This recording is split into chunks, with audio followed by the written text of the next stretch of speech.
On va retrouver Dolores Mazzola qui, elle, sort quasiment tous les jours de la maison pour nous, pour notre plaisir et puis pour ce plaisir de découvrir. Elle est à Villefranche-sur-Saône aujourd'hui pour nous parler de céramique. Alors, on avance dans le processus.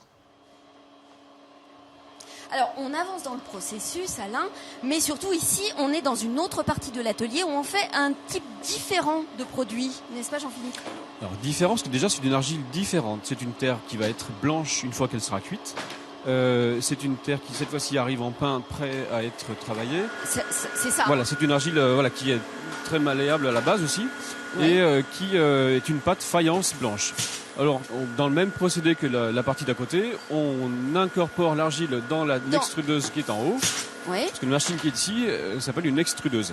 D'accord. Et donc la terre descend dans le coude et sort ensuite en bande continue, comme tout à l'heure dans la machine précédente. Comme dans la machine précédente, voilà. Mais le produit est plus fin. Voilà, c'est une argile qui n'a pas de sable, elle est blanche, donc on l'a déjà dit. Oui. Et donc voilà, on voit encore ici le découpage. Et dans cet atelier-là, on travaille beaucoup de formes pour les salles de bain et pour les cuisines, parce qu'on est très implanté dans ce secteur-là. Et par exemple, Victoria est en train de fabriquer des carreaux qui vont aller dans les salles de bain d'un château vers Saint-Tropez. D'accord. Et là, on est sur une petite navette. Sur une petite navette toute simple, mais qui demande beaucoup de travail et de savoir-faire. Et beaucoup de pièces, parce qu'il y a plus de 100 pièces au mètre carré. Elles sont souvent associées avec des petits cabochons. Il y a toute une petite forêt de pièces complémentaires. Alors, c'est un travail qui, moi, j'imaginais pas féminin. Et là, on a une jeune femme qui travaille dans cet atelier. Tout à l'heure, on avait deux jeunes hommes. Là, c'est vrai que la faïence étant plus fine, peut-être est-ce que les filles sont plus fines, je sais pas. D'accord. Alors on va demander à Victoria ce qu'elle fait exactement, ce qui est le plus difficile dans ce travail. Allez-y. Victoria, bonjour. On va vous interrompre un petit peu dans le travail. Pas de souci. Qu'est-ce qui est compliqué dans cette partie du travail? Dites-moi. On a arrêté la machine, ça fait moins de bruit. Oui, c'est mieux, on s'entendra mieux.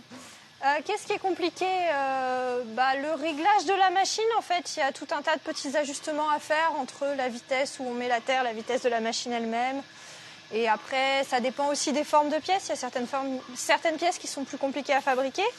Quand on fabrique des carrés, c'est relativement simple. Là, on a des pièces qui ont des petites pointes, donc il faut faire attention de ne pas les abîmer. C'est un petit peu plus fragile.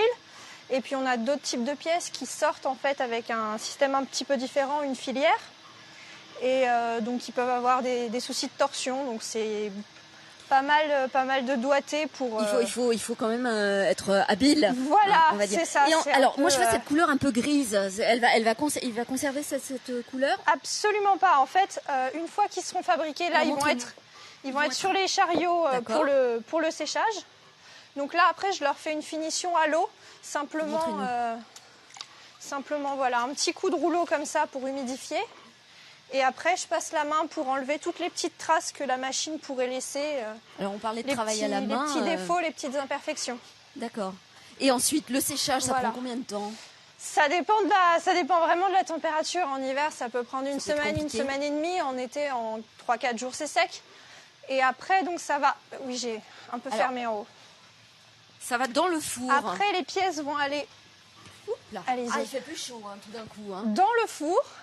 D'accord. Alors, on voit qu'il y a différentes couleurs, Victoria. Oui, alors en fait, là, c'est les niveaux de séchage. Ceux-là sont ceux que j'ai enfournés ce matin, qui ne sont pas encore très, très secs. Et ceux-là, ils ont passé la nuit dans le four à sécher. D'accord. Et là ensuite, ces carreaux-là, est-ce qu'ils vont pouvoir être décorés, Jean-Philippe? Alors, ils seront ensuite émaillés ou pourquoi pas décorés. D'accord. Donc émaillés, c'est-à-dire qu'on va mettre dessus une couleur et on va avoir une deuxième cuisson. On verra un peu plus tard. Bon, alors là, pour le coup, ils vont rester là pour l'instant. Là, ils vont rester là. Je vais faire une préchauffe cet après-midi.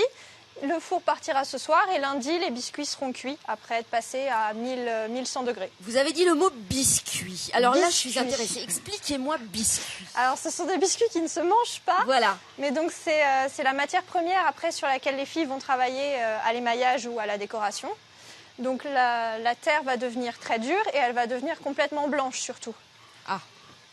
C'est-à-dire... Donc là, vous voyez une des pièces du même style que celle que j'étais en train de fabriquer. Et donc voilà, là, elle a pris son état définitif 2 biscuits. 2 biscuits.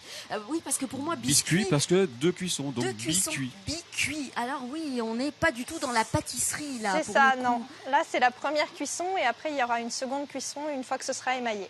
Alors il faut combien de temps on va dire pour apprendre ce métier, Victoria, Jean-Philippe, dites-moi. C'est Pour parce être- que vous êtes tombé dedans quand vous étiez petit, on l'a dit, Et vous on a êtes la pas- 5e génération. Mais on apprend encore. Hein. Mais on Donc, apprend oui, faut encore pas croire. combien de Oui. temps pour faire un... En fait, au bout d'un an, on est déjà habile et une bonne expérience, c'est au moins 3 ans quand Au même. moins 3 ans. Donc c'est sur le métier qui s'apprennent avec le temps et les erreurs qu'on fait à chaque fois, parce qu'on découvre des erreurs encore régulièrement et la maîtrise de l'argile n'est pas toujours facile. Bon, on s'arrête là, on passera à l'étape suivante qui est le décor. Merci Victoria. On vous laisse repartir au travail, fermer la porte du four. Il faisait bien chaud, c'était dommage. Voilà, Je vais Alain, peut-être la laisser ouverte. tout à l'heure au décor, on se retrouve dans quelques minutes. Eh ben, moi, j'en aurais bien mangé de votre biscuit, donc voilà, mais c'est peut-être pas prudent, effectivement.